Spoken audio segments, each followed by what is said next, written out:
Teleshikues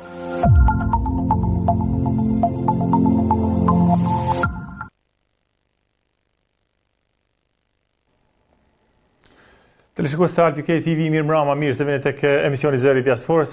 Ekskluzivisht kam për ju sonte zotëri Oleksiy Goncharenko, politikan ukrainas, njëkohësisht është antar I Parlamentit Ukrainës dhe antar I Komisionit në Asamblenë e Bashkisë Evropiane, që do të bashkëbisedojmë me to direkt prej Ukrainës se si është gjendje tani atje dhe ndryshimet që ndodhen në Rusi tani pas shpërndarjes së grupit Wagner dhe si gjendet Ukraina. Mr. Oleksiy, thank you so much for joining us for this special interview. Hello. First of all, thank you. First of all, Slava Ukraine, like we always say. And how is the situation now in Ukraine with movements that happen in Russia? With Wagner, the Yevgeny Prigozhenko that had it. Yevgeny Prigozhin. Thank you for helping me with that. In Ukraine, the war continues. Unfortunately, this mutiny, which started in Russia, was very quick and less than 24 hours. And because of this, that did not collapse completely Russian front line in Ukraine, and Russian troops were not pulled back from Ukraine to fight with the Wagner group of Yevgeny Prigozhin. Definitely, it would be much better if that would continue longer. But we have what we have. But in any way, this situation showed how weak is in reality Russia. That Russia is really a failed state. Just imagine the country in which gang of mercenaries captured one of the biggest cities of the country, then attacked the capital. On the way to capital, shot down 6 helicopters and 1 military jet, killed military servicemen, and after this they have a deal with the government. They are paid. All charges against them are dropped. They are excused. So how would you call this country? Can we call such country a civilized one? Mr. Goncharenko, what do you think about 25,000 of Wagner's group now considered to be on loose? How risky is that for the organization as big as that to actually be able to control, and what kind of effect will have now and on? Do you have an idea at all? You mean the future of the Wagner group, or what do you mean by your question? So what I mean is the future of Wagner group, since the leader kind of is somewhere else. They don't have control over the group itself now. The group is dismantled. No, I think that Wagner group as a frontline unit of Russian army does not exist anymore.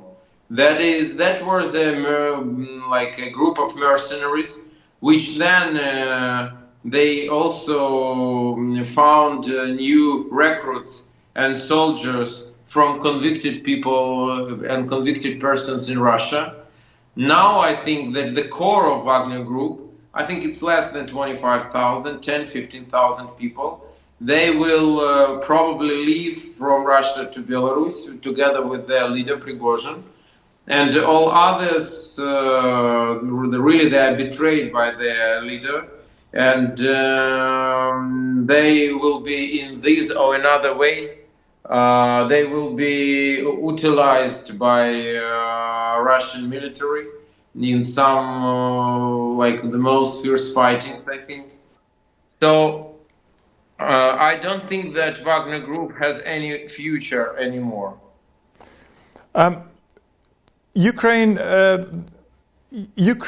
men and women have been so brave and have had so much of the strength, the moral to fight so far.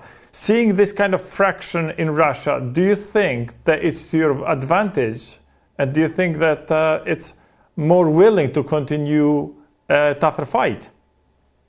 Definitely, it shows that Ukraine is really stronger than Russia is because of our moral, because of our discipline, because of the fact that we support one another and the society is united in our will to win this war. For us, this war is existential because Russia is committing genocide against Ukrainians on occupied territories. So we are fighting like one person, like one fist. And we see how Russia, how divided it is in reality, and how weak is the Putin's government, because like Putin ran away from Moscow on that day, and if Prigozhin would not scare at the last moment and would not choose money at the last moment, maybe he already would control Russia. And that shows us how weak is this. Yeah, Russia is so big by the territory. Russia is big by its economy, resources, but Russia is very weak. If to watch at its institutions, the will of people, the solidarity of society. Society does not exist in Russia. They are ready to accept any gangster, like they were applauding to Prigozhin. But who is Prigozhin? It is a convicted person, war criminal, butcher. But they were happy to see Prigozhin, okay, just to show the strength, who is stronger, that can rule them. So that shows that profoundly Russia is very weak country and fragile, and Russia is really a failed state. So that showed to Ukrainians and to the whole world that the end of this war is inevitable. Ukraine will win, and I think that will lead to collapse of Russian Federation. Any kind of idea how long the war will continue to be like this before the Russian government collapses? It's hard. Nobody can say you. If Prigozhin would not stop on Saturday, we would already have the end of the war. Because in any result, who would prevail, him or Putin, one of them would not have time and capabilities to continue war in Ukraine. So that could finish on June 24, and that could happen in one day. But at the same time, it can last for months too, and nobody can answer you. So I'm sure that the end will be victorious for Ukraine, but I don't know when this end will happen, and I don't want to make any prognosis, because really it's impossible to make prognosis. There was 3.5 million euros being given to Ukraine as support to continue with war, and all the support you got from the Western world. Do you think that's working to actually encourage Ukrainians to continue and to be stronger and stronger? And do you think there is more the Western world can do to help Ukrainians? We are fighting not for money, and that's not about money. We are very thankful for all support we are receiving, because this financial support gives us possibility to run the country, to pay to retired people, to pay to teachers, to doctors, and things like this. So we are very thankful, but it's not why we are fighting. We are fighting because this is our land and this is our war for independence. And again, Russia is committing genocide, so that is our existential war. And also for values which are common for all of us. So we are fighting for this, not for money. Speaking about the support, the most important for us is the weaponry. And we are very thankful for all weapons we received, especially United Kingdom showed leadership. I know personally all three prime ministers during this war, Boris Johnson, Liz Truss, Rishi Sunak, they're doing great job. Just a week ago, I had an honor to congratulate Boris Johnson on his birthday personally, and to speak with him and to congratulate him on behalf of Ukrainian people, because United Kingdom shows leadership. United Kingdom was the first to give to Ukraine battle tanks. United Kingdom was the first to give to Ukraine long-range missiles. United Kingdom was one of the first to propose training for Ukrainian pilots. And that is very important. That helps us to win this war.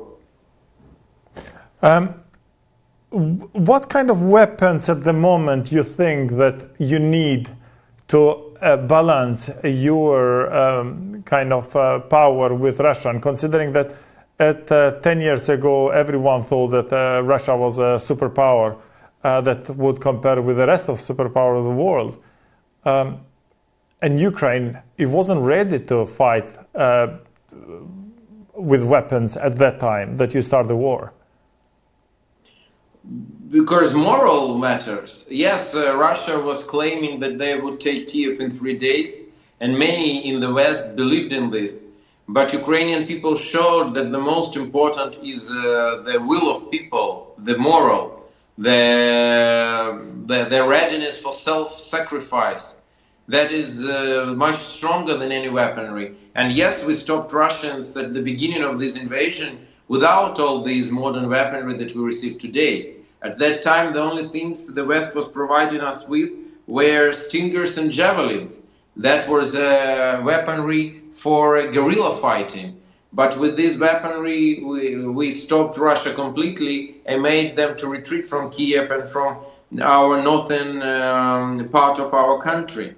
And only after this, when the free world saw how effective we are, we started to receive real weaponry, howitzers, armored vehicles, air defense, and so self-propelled howitzers, and finally tanks, and so on. So and missiles and so on. So that's the most important what we had. And Russians, they didn't know what they're fighting for, and that was the difference between us and them.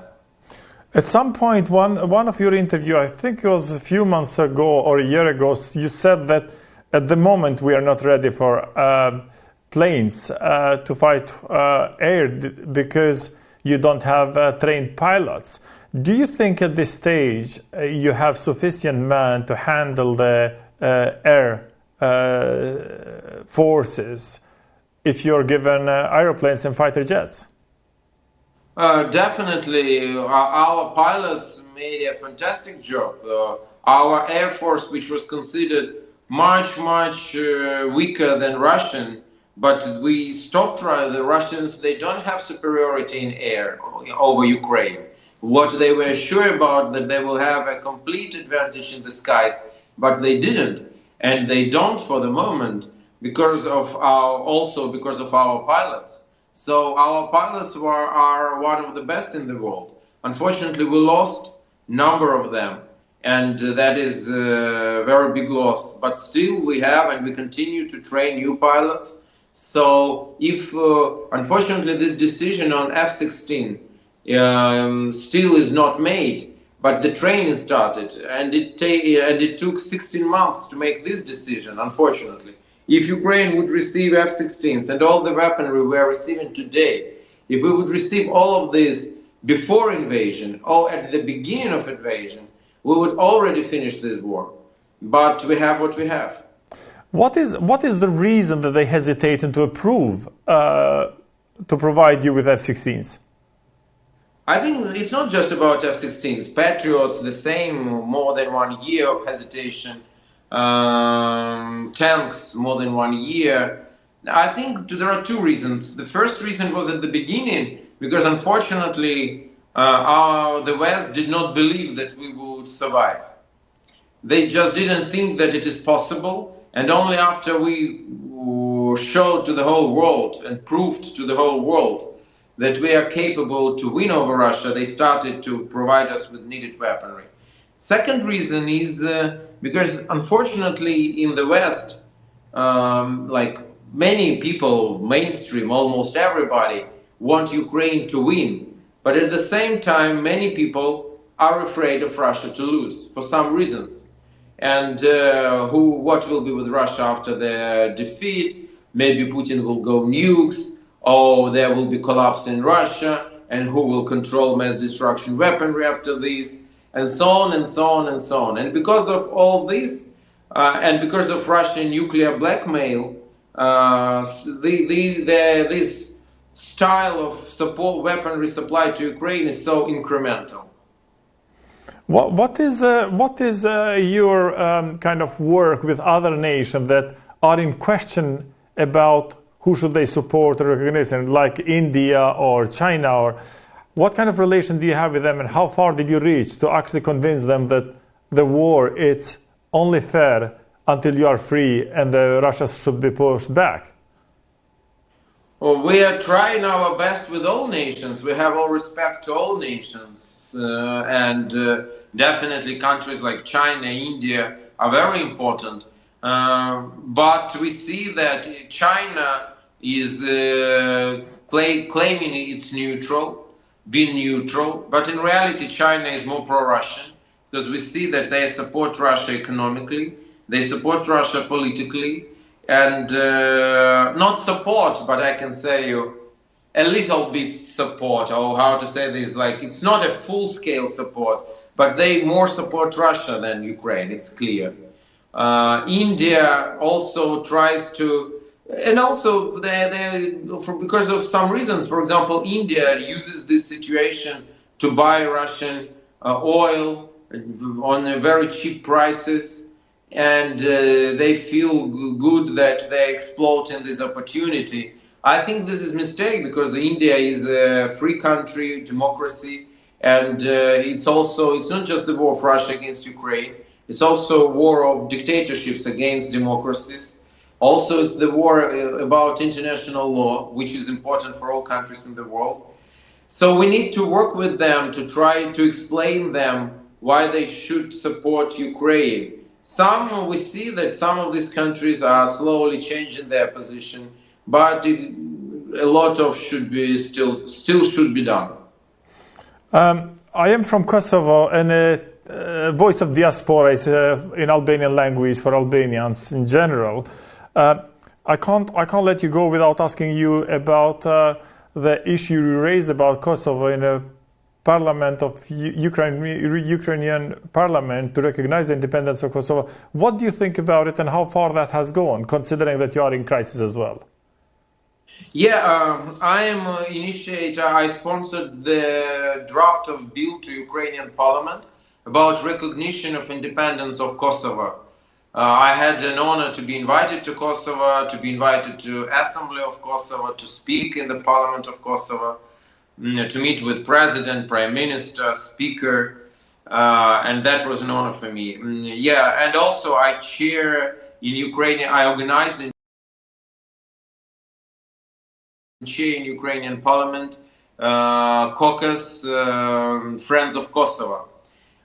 So I think that Ukraine should do this. For the moment, it is not done. This decision has not been made because, like some of my colleagues are saying, oh, it's not the best time for us. We are too much inside our own battle. That's true, definitely. Ukraine is in the war.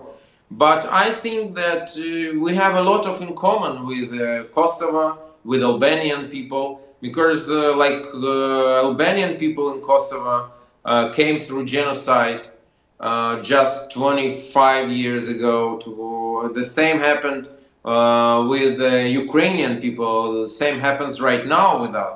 So Kosovan people understand Ukrainians better than others, and we understand, unfortunately, and we understand Kosovan people better than others.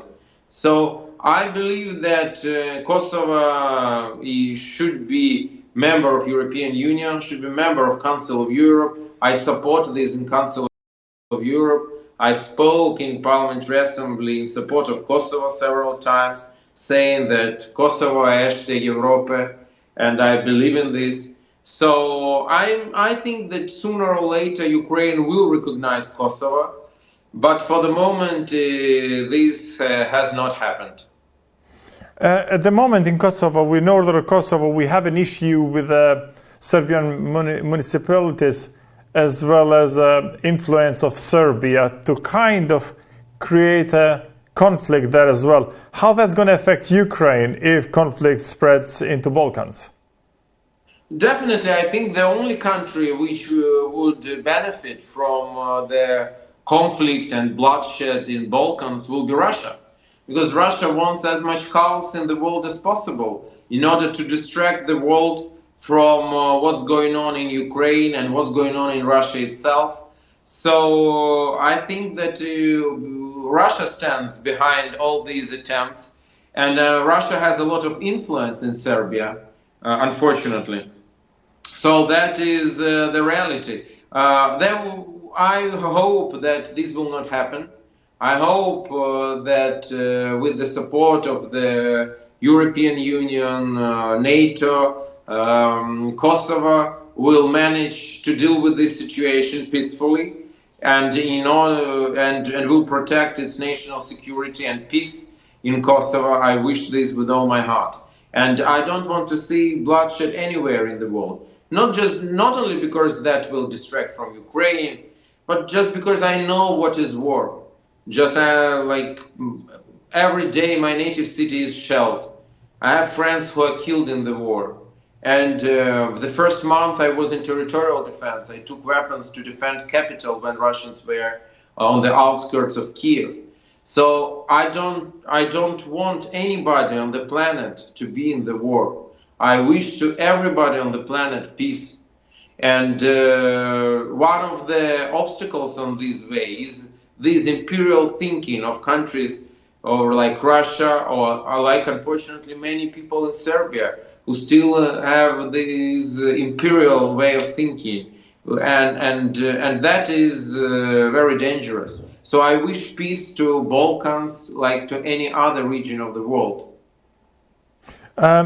Finally, Zelensky and Parliament of Ukraine, how strong they are and how much they getting together on maintaining the rest of the nation with a high spirit, and certainly, like you say, maintenance of the pensions and payments and the life run every day. We are trying to be united as much as possible, but we are democracy.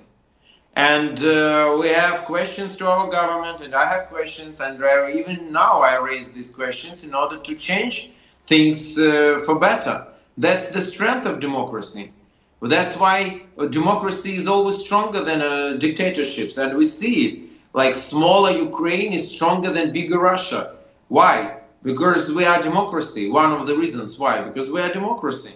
So we are trying to do our best together. But when I see that the government does something wrong, I am saying it, trying to fix it.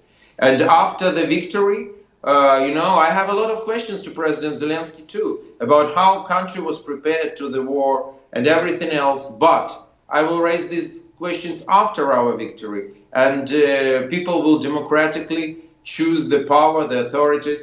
But today we have all one just aim, all of Ukrainians. We have just one aim, to win this battle for our existence, to win our independence, and to give to our children peaceful country. Mr. Oleksiy Goncharenko, it was great to have you on my show. And my heart goes to all the victims and families who lost their loved ones in Ukraine, and certainly to the brave soldiers. They actually fighting, men and women, shoulder to shoulder, to maintain their freedom. Slava Ukraine! Herojem slava! Teleshikues të Albuk TV ishte zotri Oleksiy Goncharenko, I cili na njoftoi pak a shumë lidhje me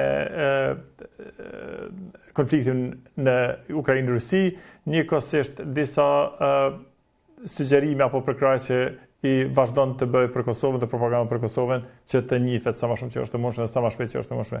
Nga sa reagimi dhe Zeri Diaspores, natën e mirë, miru pafshim në emisionet e radhës.